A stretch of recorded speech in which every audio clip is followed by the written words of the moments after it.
Pusat Pelaporan dan Analisis Transaksi Keuangan atau PPATK akhirnya memblokir rekening milik pejabat pajak Eselon 3 Rafael Alun Trisambodo.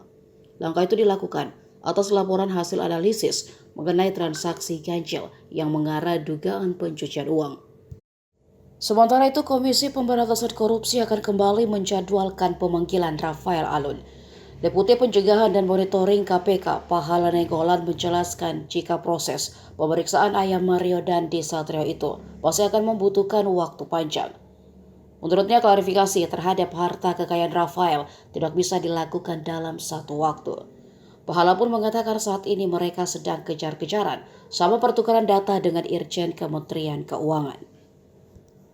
Termasuk mendalami cara Rafael menyamarkan harta kekayaannya. Pahala mengungkap pola yang diduga dilakukan Rafael terbilang canggih sebab menggunakan nomine atau perantara.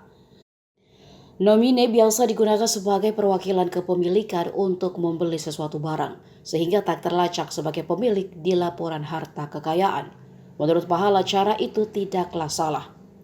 Rafael diduga menyamarkan asetnya dengan melibatkan perusahaan atau PT untuk mengurus hartanya, sehingga tidak bisa terlacak lantaran telah terbentuk perusahaan. Bahkan sejumlah tanah dan properti milik Rafael juga diduga dibeli menggunakan nama orang lain.